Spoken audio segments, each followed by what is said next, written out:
Alright, people, another day, another tier list. So today, we are ranking the Mario Party games.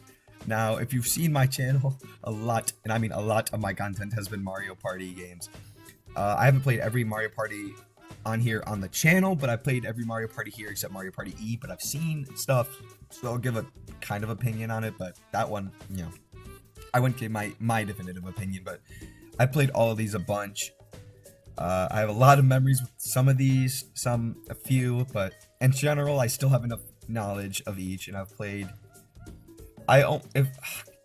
probably played every board of these games, except maybe Island Tour, but I've played every board of all these games, so I'll give you my opinion. My opinion basically is the genuine 100% meat and bones of each game. There's no better place to start than with the original. Now, the original sadly does not hold up as much as it did back then. The biggest problems with this game are the predetermined dice rolls, so there's no timing there, but though it's hard to time, but still predetermined is frustrating. The mini games are there's a really good there's a mixed bag. It's really a mixed bag. There's a lot of good ones in there, but then there's a lot of rotating ones or just unfair ones to a certain side of the team. And just a lot of the boards, like, it's really 50-50 with the boards. Like, Luigi's Engine Room is pretty good, though it has its problems. Same with the Mario Rainbow Castle, DK's Jungle Adventure. Like, those are probably the three best, and they all have these problems. And then the other ones, like Wario's... Oh, and Yoshi's. Yoshi's is good, too. But, like, Peach's Birthday Cake, Wario's Battle Canyon, like, those ones are just not good at all. Like, I don't see the fun in them. So really, I feel like this is like a really 50-50 Mario Party.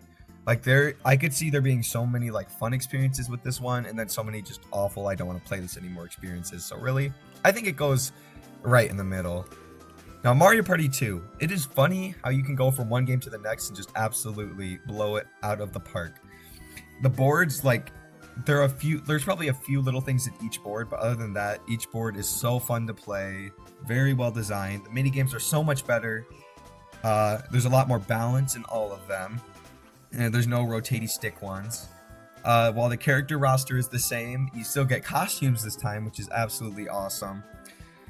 I will say it definitely has some bad battle mini games, and there's still some pretty bad ones here or there minigame wise. So I think enough board problems and the character roster and just a few other things really can put it in peak, but I wouldn't say it's like the best of the best. And honestly, I might put it in Superstar after this list is done. It definitely goes to Superstar or peak.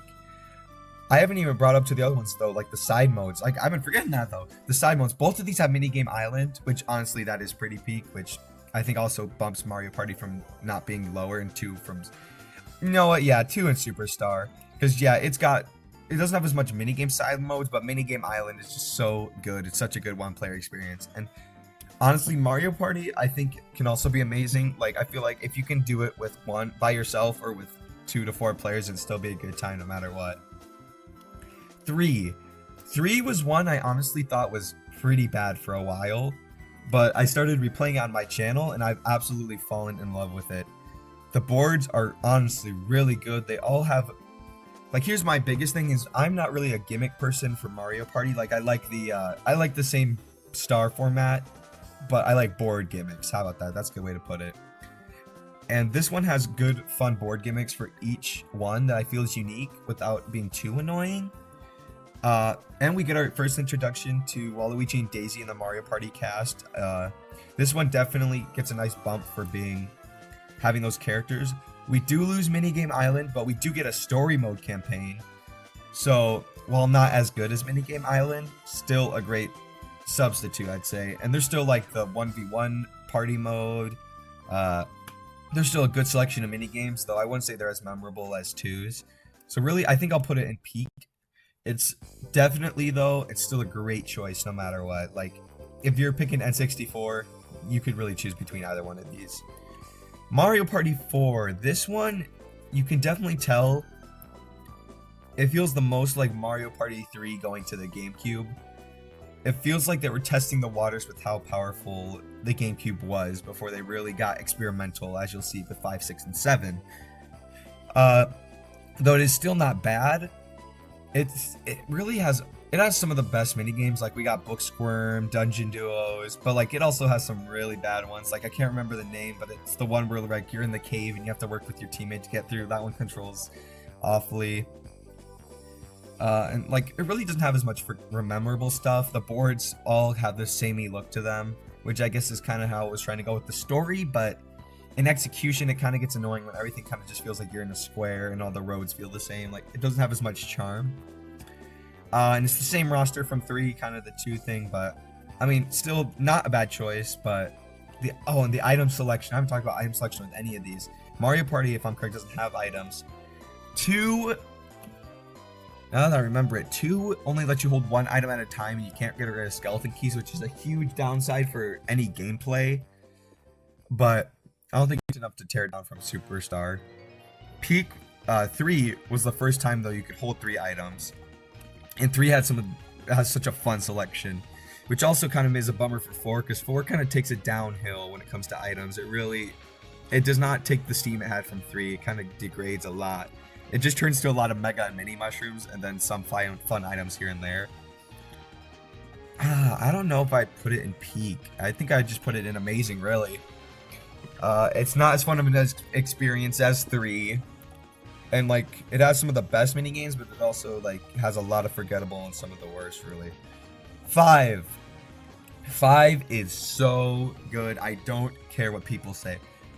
I will say the orb mechanic is not as well done in 5 as it is in 6, but I mean the boards like are really, like, I love the boards in this game. They all have fun, unique designs, and like all fun gimmicks, really. That's what I'm gonna say. The mini games, honestly, 5 has my favorite mini games in the whole series. There's only a few stinkers in there, kind of like 2, but it has such good ones. Though I will say, I don't think the battle, it's kind of like 2 as well, the battle mini game selection is not great, but the side modes too, the side modes are something that carries this game so well. If I'm correct, 3, 4, and 5 all have a story mode, and 5 story mode is kind of just the same from those ones, but I think 3 has the most depth, but still. But then you get to like the side modes. You got the ice hockey, you got the volleyball, you got the little mini board game thing, and then you got the car battle mode. Oh my word, I love the car battle mode. I won't say the side modes carry this game, but I think they help it go from maybe high peak to high superstar. I don't know. I'd still say it's my favorite Mario Party. I'll get that out of the way right now. So obviously I have bias, but those side modes are so stinking good. Like, even if you're not the biggest fan of the boards, you at least can be a big fan of the side modes. Oh, and this game introduced orbs. Honestly, I like items in 2 and I like items in 2 and 3 the most, but orbs are definitely a close second. Like how they do orbs in 5 and 6 is so fun. And speaking of 6, absolutely amazing game. Though it does have the problem for me personally of like having gimmick boards, which my family doesn't really like either. This is the start of gimmick boards where like it's not just the star spawns, you get it, and then it spawns in the next place. Like there's unique stuff like the DK Bowser ship, or like you all start with stars and then that happens. I can see the appeal of this, especially after making 5 of the same thing. Switching up in 6 was good, especially with 2 on the GameCube. But if I want to play 6, 90% of the time I'm picking Towering Treetop or EGAT's Garage. And if I'm not feeling if I'm not feeling those 2 or any of those other boards, I'll play 5. So that's more of a me thing, but personally I understand the appeal so much, and I understand why. The orb system is perfected in this game. 5 was definitely a blueprint, and 6 was the perfect execution of that. 6 also has a great selection of mini games, though not as memorable as I'd say some in 5 and 4. Still a great selection though. While its side modes aren't as great, it's still a lot of fun variety in there. It definitely is the peak. Like, I will say right now, just before, I know we still have a bunch to go, but if you want to play a Mario Party, these are the top 3 right here, 5, 6, and 2. For me personally, that's the order, but really anyone's order with these 3 I could understand. Mario Party 7. I've played this a couple times on my channel, and if you've seen the progression, you'll see that I had to literally put like some mods and stuff in there to make it more fun for me. This game honestly has some interesting board gimmicks, though they're not all my favorites. But I say they're better than some of Six's. But the orbs, man, the orbs, just they were not done as well as they were in Six. We get an introduction to character-specific orbs, which really tears the game down because, man, when these games, like in general, when games are like you can play as any character and have the same chance, stop doing that, and like a certain character gives you a certain bias, then the game comes unfun for me. Because like I want to play as Luigi, but like Dry Bones has one of, if not the best, blue orb. So then am I forced to play as Dry Bones? Like obviously, if you're playing with family, you can just turn off blue orbs in the sense of shake on it, but that shouldn't have been in the game in the first place. It has a decent minigame selection, though I feel like I get the same ones a lot of the time, so it gets a little tedious. It's definitely not at the level of 1. But I definitely don't say it's at the level of even 3 or 4. It has a better item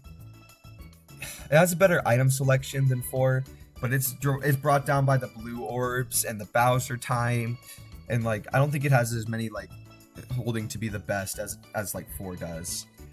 And it does have that like 8-player mode where you guys share a controller, which is fun, but like I don't really see many people playing that, honestly. Mario Party 8. This one I have so many memories with. It being on the Wii, a lot of people have Wii memories, so that's a huge help. The boards are so fun. Now, funny enough, I said the thing about gimmick boards. This is like the one where I love the gimmick boards. Like DK's kind of like Pangonda Peak. I think I said that right, from 7. Except I enjoy that one more because I think it's less cheapness, unlike 7's. Koopa's Tycoon Town. It's basically better Windmillville. It's kind of funny. Mario Party 8 has some Mario Party 7 boards, but just better. Then you got Goomba's Booty Boardwalk, which is always so fun. My family and I love that one. So really, 8 I think has the best gimmick boards of the entire series. The ones I want to play the most. So I think that helps a lot.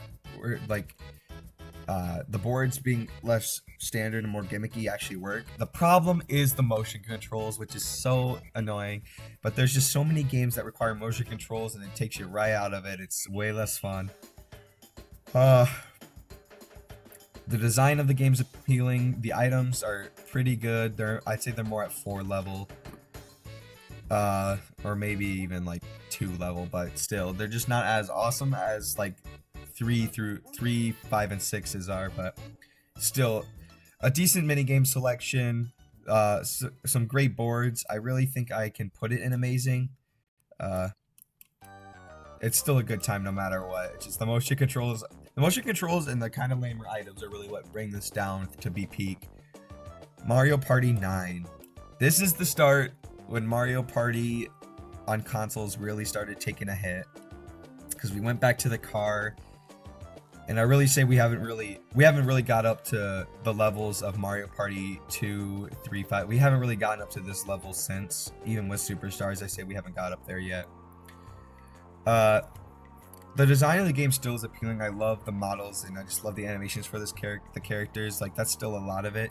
That's one thing too. The energy of these characters brings so much to the game. It really is so much more appealing, honestly. I need to bring that up because later on they make the characters a lot more dull, and so I will vent about that when we get to that point. But they really do bring energy in this game, which is something a lot of modern Mario's been taking a hit of recently. But still, the car mechanic in this game, honestly, is not as bad as I remember. The thing is, it definitely is not as good. It's not as good as these ones. It's still not. But they still have... The boards are enjoyable enough. And I feel like with certain people, I can see why the long strategies or the longer turns where you're not all together can annoy some people. Where like, as this one, you're all together the whole time. That can be more appealing. And the minigames really are not that bad. There's a lot of fun ones in there. So, I think I'd put this one in amazing. I still would not play it over like the normal Mario Party formula, but it's still a good time and one I'll come back to for sure. 10. Now, here's the thing. I have a lot of memories with 10, the Bowser Party especially. But, like, when you come back to it when you're older, the boards are not that good. The car mechanic is done worse in this game. I mean, the Bowser Party is so broken. Bowser's way too overpowered. I mean, literally, like, you could make a mistake and Bowser Jr. gives you an extra dice. Yeah, that was fair. While it does have a lot of solid mini games, there's just so much bad going on for this game that really, I think it just goes in bad. Like, I would play this one still. Like, I don't think I'd never, like, play it after playing it, but it's just like you play it a couple times, you realize, yeah, this is annoying. I would rather play 9 if I want a car mechanic that's fun, or if I want fun Mario Party, I'm gonna play one of the other ones. Okay, so honestly, I'm gonna do these two first, because then we'll get to the handhelds. I know Switch is technically a handheld, but we're not getting to that can of worms. Super Mario Party. The biggest problems with Super Mario Party are forced Joy-Cons, where like a lot of people like to use controllers like me, so the forced Joy-Con can get annoying. Some of the motion control minigames don't work as well.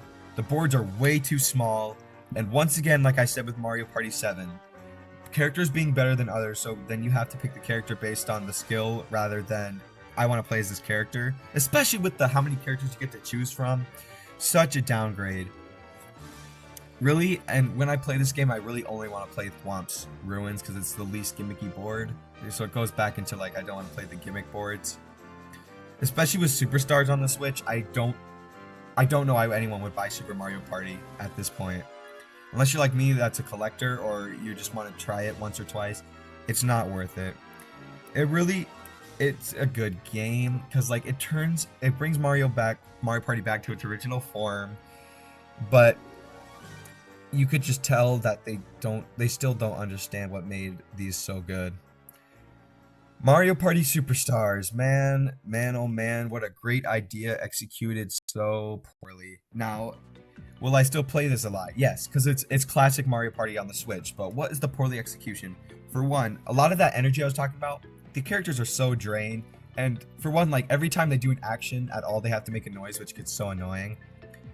But like, they have no fun with the animations, like it's barely exciting to get a star or do anything, so a lot of that energy is gone from this game. So like, something that made the classic so good was the character energy. It's gone in this game. Minigame selection is so here and there. Like, there's some like, yep, that makes sense they picked. And then like, Tug of War. Why would you bring Tug of War back? That's just the one in my brain, but there's a lot of other ones. Just why did they pick those? Those are not good minigames. Board selection also, man, where did we fall off? For one, only sticking to N64 was such a terrible idea. Picking Peach's Birthday Cake, not a fun board. Yoshi's Tropical Island, it's pretty good, but not my first choice. The best choice from one, though. Mario Party 2, we get Spaceland. Why did we not pick like Westerland or like one of the better boards? Spaceland was not a good choice. I forget, what also did we get from Mario Party 2? Mario Party 3 only got Woody Woods, which stinks because Mario Party 3 is some of the best boards of the N64 and we only got one. Mario Party 2, we got Spaceland, and what else? We didn't get Pirate. At least we didn't get Mysteryland. If we got Mysteryland, yikes. Man, I'm trying to remember, because it's Yoshi's Tropical Island, Peach's Birthday Cake, Spaceland, Horrorland. Oh yeah, Horrorland was a good choice, I'll say that. Horrorland, Woody Woods, and Yoshi's were all good choices. But Peach's Birthday Cake and Spaceland are just not fun boards. Like, you'll play them from time to time, but like, I don't want to go back to those ones when I pick up this game. So, almost half of the board selection is bad, half of the minigame selection, I'd say about 25% of the minigame selection is not good. The characters just don't feel as fun to play. The items really, it has a lot of the issues of Super Mario Party with like using those games' items and lucky spaces and stuff. Like, they should have taken those out. It is classic Mario Party, which we haven't had in a long time. We haven't had it since Mario Party 8. So yeah, it's been a long time since classic Mario Party, but still a lot of work to do. I still have to put it in amazing though, just it's classic Mario Party, and like it does take a lot to really put it in the good territory, but it still has a lot of problems. So now we have the handhelds. Now Mario Party Advance is the one I might get some flack for. This game, I love it. I really do. I think it's a way overhated. The story, here's the thing. It has mini games, and that's really all I'd say for it to be Mario Party. So on the Mario Party side of things, I think I put in bad. As a game though, I put it in good. The story mode is actually very fun. I enjoy it a lot. The mini games are actually a lot better than you'd think. I think they do really good ideas for single player. There aren't really many ideas I don't have fun playing. And like with the story mode, you get gadgets, which are more just like time wasters, but I still think it's fun. This game really could have used even any form of multiplayer with the link cable, just 2 players. Like bring the board idea from Mario Party 3 with the 1v1s, but it's missing that. But like still, if you're just wanting to play by yourself and do like something a little, if you like the mini games of Mario Party, but something different from the boards, I think this is a good thing to do. And really the story mode is just fun to meet all the characters and find out mysteries and do challenges. It really is a good time. Now Mario Party E, only game I have not played on this list. It is a very unique, and it looks like it'd be a fun time for like once though. Like it looks like something it would take a while to get together, and then you have to pass around the Game Boy Advance and the e-reader, all that. Like it looks like it'd be too much of a hassle to really enjoy more than once. I really can't give a legit opinion, but I would probably just say it's not good. Mario Party DS, somehow the only goated handheld we have out there of Mario Party games. This game has a pretty solid board selection. I wouldn't say it's as peak as these 3 up here, but still like maybe the worst is the Magic Koopa board and the Bowser board, but other than that, the other ones are really good. Its story mode is so fun. It is just playing the boards, but like then you get the boss battles, man. Like, oh my word, the boss battles was such a good idea. This one's side modes aren't anything that special. They like really 5 has the best side things, and really 1 and 2 with Minigame Island, and then 5. But like after that, it's just like either side mini games really. But it still has a pretty great selection. I mean, I haven't even talked about it though, like because I talked about 3 and 4 having a roster, but like 5 up the roster, 6 if I'm correct up the roster by 1 or 2, then 7 up the roster, 8 up the roster. Then like the roster goes all over the place. DS gave us a pretty solid roster. I'm pretty sure it's close to what Mario Party 5 is, except without Koopa Kid. So it's still a really good roster though. Like, yeah, putting into roster, I'd still keep everything where it is though. DS though, I think I'm gonna put in peak because it has a solid minigame selection, though some of it is stylus and tilting and then blowing on your mic and stuff, so that can be annoying. There's still a few 2 boards that I wouldn't really pick, and the story mode could be cooler, but like still the boss battles, and there's still a lot of good mini games and boards, so I'd still give it peak. Mario Party Island Tour. Do not care. The mini games in this game are so mediocre. The boards are so annoying. It's like if I were to give Island Tour the best thing, it's Wii Party but worse. If you want to play Island Tour, just play Wii Party. And like you get Mario characters with this game, but really besides that, it's not worth playing. It's never been fun anytime I've played it. It gets me more frustrated, and I'd rather just play one of the normal games. Star Rush, honestly, okay. It's the most unique I feel out of any Mario Party here, aside from Advance. And while execution is not that great, it's still a pretty fun. It's definitely like it only takes like 15 to 20 minutes for each round. So it's more just like if you want to play a little Mario game and just a little bite-sized Mario game, this is the one to pick. But even then, you could just do 10 turns on one of these games. It's definitely unique, and it's definitely not a bad time, but it's not really that good either. And finally, the top 100. You would think this would be peak. You would think this would be right up here with these ones, like 100 of the best mini games, and then they add Minigame Island again. But nope, it goes right here in good. And you want to know why? Because the minigame selection is so mid. I don't know how you messed up so bad. They picked some awful ones in there. I don't understand why. And then the Minigame Island, it's not as appealing as 2 or 1s at all. You have to unlock most of the minigames, which really, I don't think anyone would actually want to do. Like in a game like 2 where it's all like, you can play the minigames while you're playing the boards, or like you have the boards. With this game, you really have to unlock most of those minigames through Minigame Island. And I don't really want to play Minigame Island before I can just play the minigames. Like, this thing appeal about it is playing the 100 minigames we picked. Why can I not just do that instantly? Though, this game does get some props for me this game and Star Rush though for using the 2D character art. I love the 2D character art. I just thought I should bring that up. But really, if I'm gonna play a game where I can play all the mini games, just play Superstars. A lot of the problem is some of these where they have gimmicks or ideas, there's still better ways out there to do it. And well, here's my list. I really don't think I would move anything around to where it is now. I really think this is how I would put them in each order. Really, tell me down below what your list would look like. I'm assuming most people are gonna have one N64 and one GameCube in here, because GameCube to N64 and GameCube have the peak in general. But I've heard a lot between 2 or 3 or 5 and 6. So I'm interested to see how people feel. Thank you all for watching. I'll see you all in the next vid.